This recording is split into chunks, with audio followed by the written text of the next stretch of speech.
We are back here, East Lansing. Not totally sure what happened. Score cam quickly closed, and that's unfortunately all it takes for the stream to drop. Again, we apologize. First match of the day, working out the kinks, won't happen again. MSU once again got the jump here on the run-up, and they are in complete control.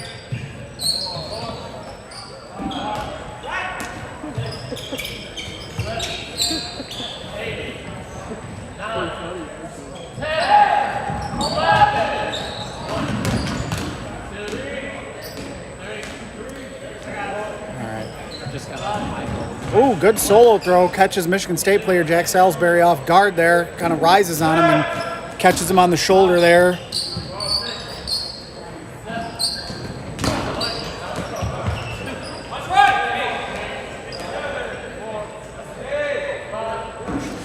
Jack Gerling with a long throw. Looks like he was just kind of trying to reset the shot clock there.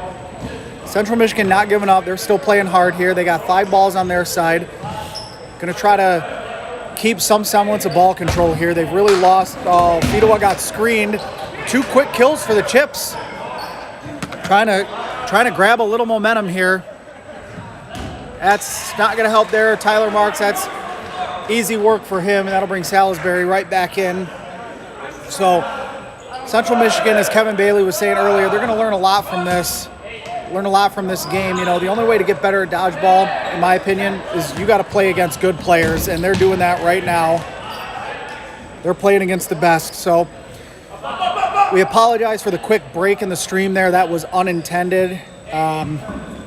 Score cam quickly shut down, and that's all it takes there. Oh, big kill by Jack Gerling there, point blank range. Central Michigan player has a beef there, kind of thinks he maybe got Salisbury on the hand. It wasn't a block, but no call. And nice catch by Central. They're hanging in on this point, not giving up. About halfway gone, second half here, 12.5 to go. Michigan State up 7-0 against the number 13 ranked Chippewas. Michigan State's been as advertised today. Team throw well executed in the corner, and that's just been one of the themes for Michigan State is how good their team throws have been. Van Fleet with a great throw there. Van Fleet with his signature hat on there. Barry Butler going to direct traffic from the middle there. Michigan State moving left to right. Good dodge by Central at the bottom of your screen. And that'll establish a shot clock for them as that gives them a 3rd ball on their side. So we'll see what they do here. They may have to just try to kind of see if they can coax a few throws out of Michigan State that missed the mark. All right, that ball bounced in front of the chip in the middle there. Oh, nice catch by Michigan State. Sliding to his left, getting low for that catch. Central Michigan with 3 balls, 1 more player, and they'll be on 10 clock. Uh-oh, he's got to be careful. Ooh, good throw. Fedowa gets credit for the kill there. Barry Butler with another kill. Quickly, Central Michigan down to 4 players, find themselves on the 10 count. They'll throw and retreat. Michigan State not giving them much room here in the neutral zone, trying to coax some longer throws here.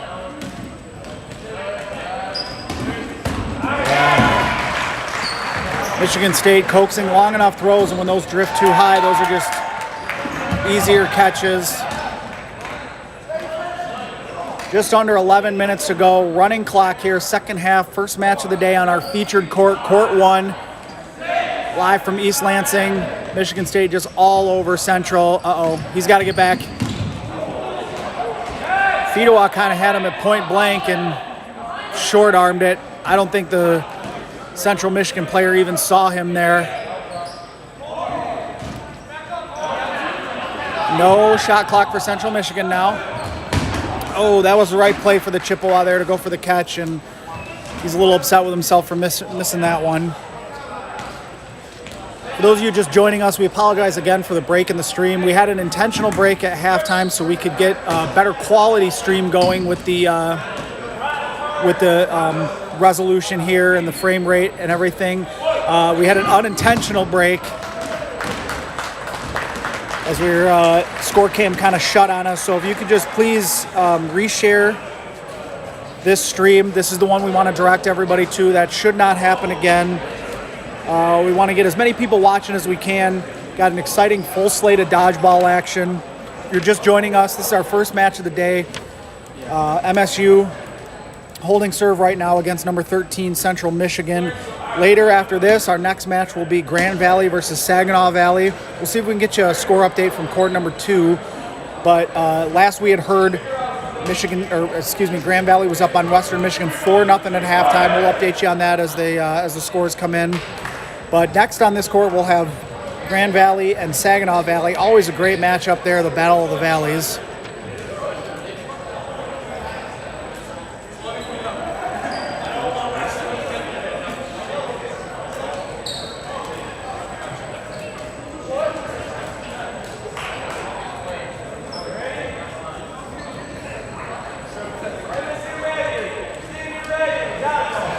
Head ref Bryce Stevens gets us going here. 8.5 gone by. Quick kill for Central.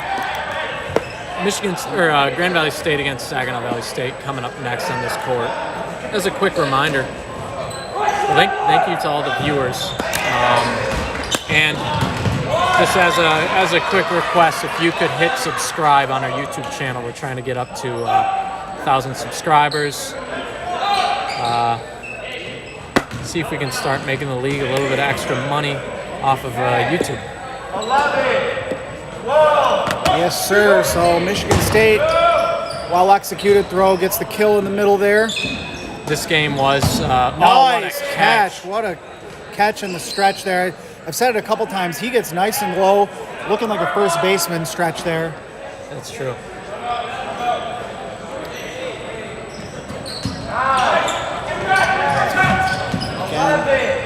Good look there on the throw. Michigan State with a lot of their younger guys in right now. That was Brott there who missed in front of the Central Michigan player. We got a pop ball. Nice stretch again, bottom of your screen. This game was slated to be the most lopsided matchup of the day, so not every game will look like this. We should have some closer ones. Yeah, we definitely have a Central Michigan team that's just kind of coming back here. And what a catch. Great stretch. Keeps his foot in bounds. He's made 2 of those now. Yeah, they might just say, all right, let's maybe save him a little bit here. Turn it into one of those guys that you kind of fear throwing at. Alec Dean misses the catch. Lunged out for a hand catch. I'll be interested to see, Tony, what this team looks like against Western Michigan, a team that's far closer in skill level to them. I mean, against Michigan State, they're clearly outmatched, but what do they look like? Do they look more comfortable in a game where they're playing against Western or Saginaw or even Grand Valley? Yeah, I agree. You got Western and Central, whose goals maybe last year and into the beginning of this year were like still just trying to build up the program, get a solid core group of players, especially coming out of the pandemic. Now that they've got established rosters, they're saying, okay, we want to make a name for ourselves.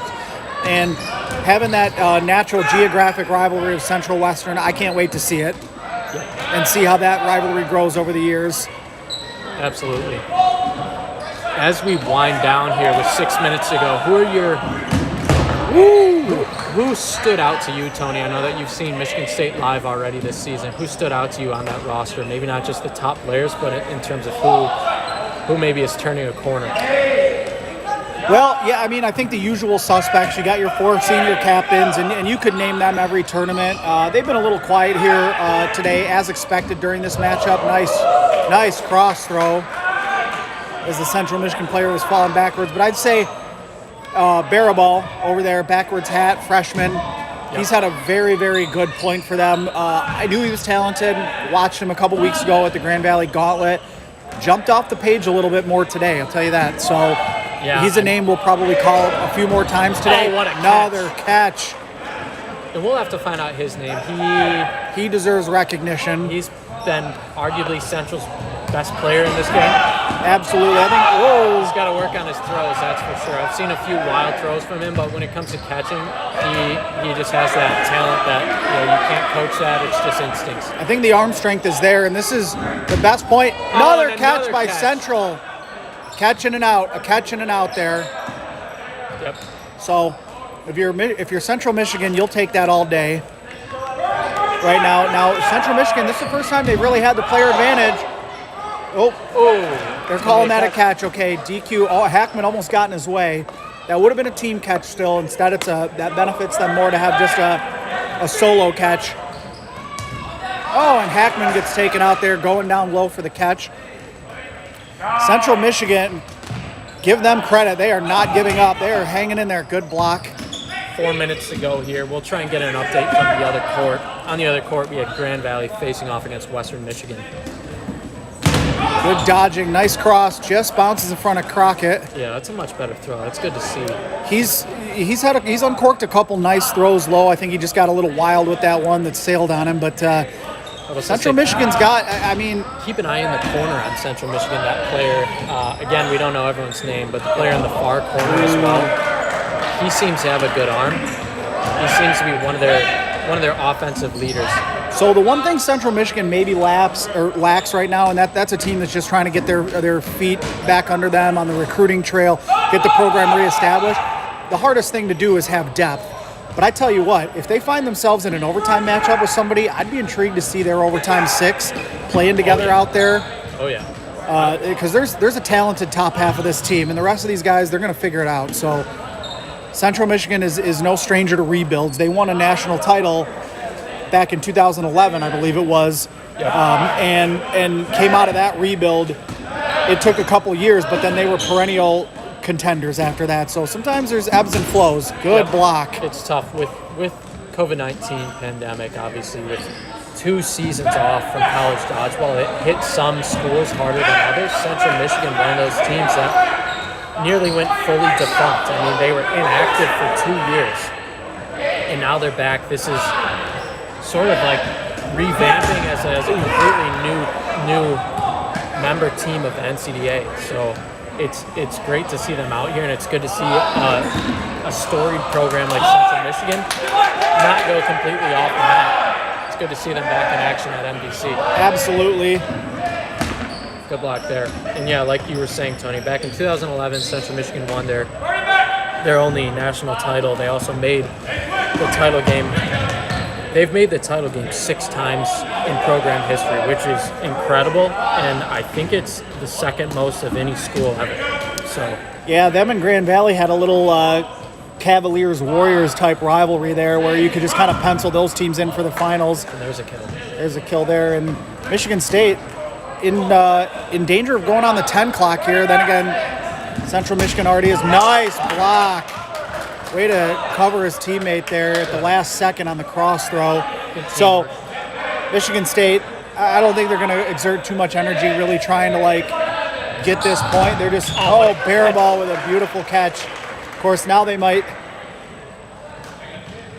Yeah, I mean, will they try and get this point? That was, catch that. Yeah. By the way, with 1:25 left, the line was perfect. The line at was 8.5. perfectly set, 8.5, like you said. Beautiful. Oh, just another. So Central Michigan just a couple missed catches away from really stealing this point, and Baraball with another catch. 1 man left, 1 minute to go. Oh, nice hit. That's a kill, but now he's going to have to make a catch. DQ just misses sideways, or to his side there, excuse me. Under a minute now. Alec Dean with the catch, and that'll do it. And Michigan State covers with under a minute to go. And I believe with the minute to go, Bryce is going to call it. That'll end it there. Good teams win. Great teams cover. Michigan State apparently a great team with a 9-0 win there. We did have somebody mention, I heard they put their kids' tuition on Michigan State minus 8.5. Or was it Central plus 8? Might have to go back and review what that one was, but. Can you send Baraball? How do you pronounce his name? Is that it?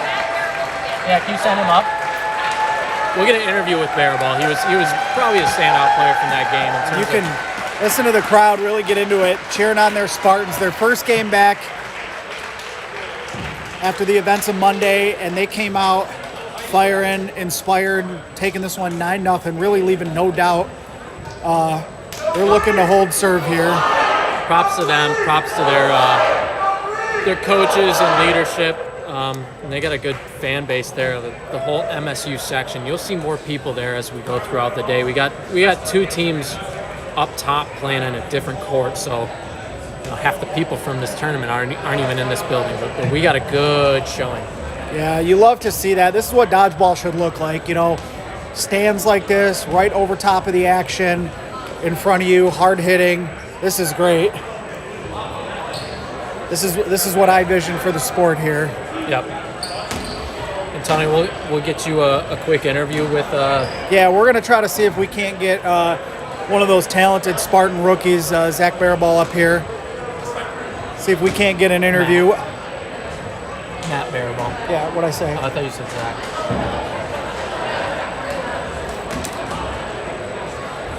Yeah, and next game will be Battle of the Valleys. It's going to be Grand Valley against Western Michigan. They're finishing up that game up top. We'll keep this on for the interview and then we'll switch it. Well, yeah, great job by Michigan State. Once again, we had that touching moment, Tony, to start. Yeah, I was honored to be a part of it. Basically, handed the torch over to head captain Josh Kramer, who kind of led us through a few words, and then we had a moment of silence. We got to see all the teams come together, the fans on their feet the whole time. A nice moment of silence, paying tribute to the victims from this past Monday. And like we said, hopefully this can put a smile on people's face, provide a little entertainment. Yep. The community that was hit very hard. I think this is one of the biggest organized events, other than the candlelight visual, that's happened on campus since Monday. And I'm just honored to be a part of it. Like right across the street, also from where this all happened. And for those that didn't know, some of the Michigan State players, Michigan State was actually having their first ever women's only practice. Right.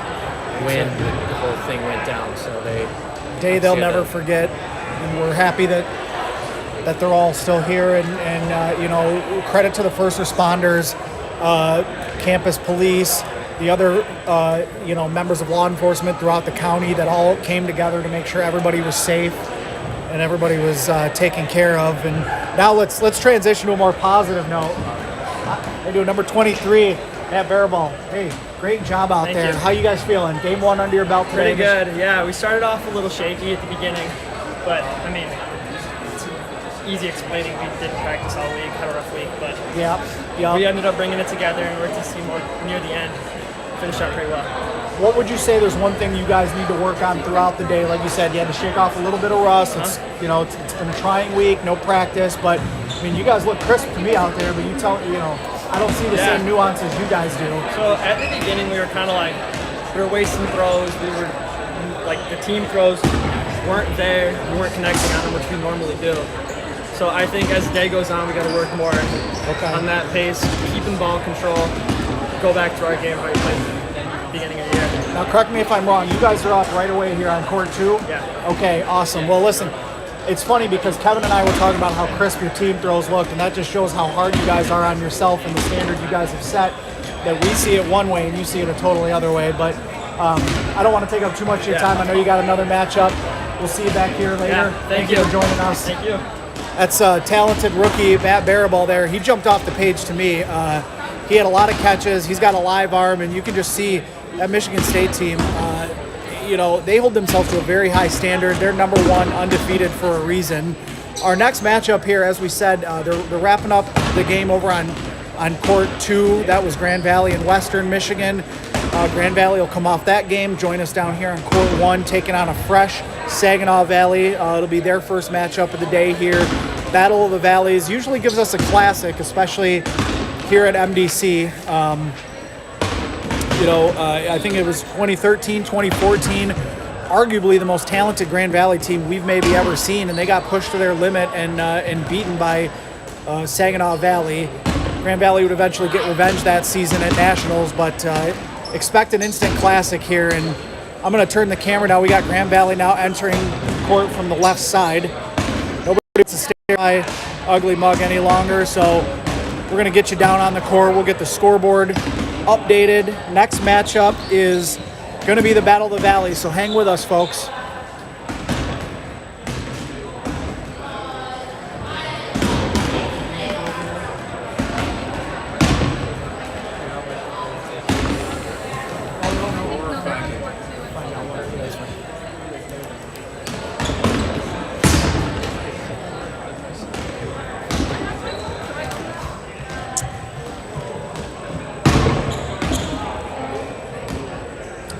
All right, coming up next, we have Grand Valley against Saginaw Valley on this court.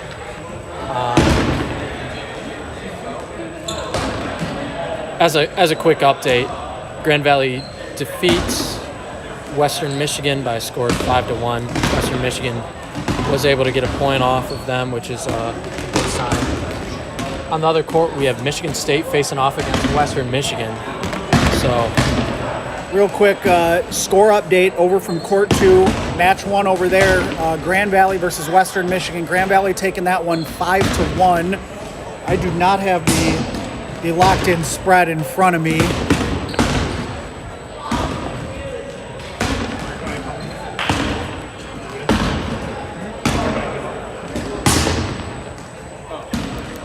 yeah, he did. So GVSU was actually favored by 4.5 on that one. So I tell you what, these spreads have been pretty locked in so far.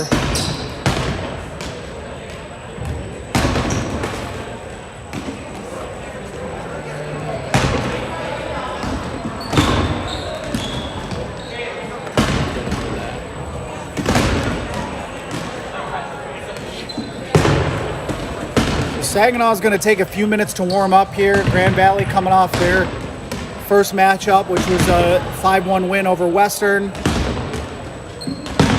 Stick with us. Battle of Valleys is always a good one. Kevin, you've been in some instant classics with them as part of the Battle of the Valleys as well. As a matter of fact, I was telling the viewers, for those of them who are maybe newer to this rivalry, newer to Michigan Dodgeball Cup, you were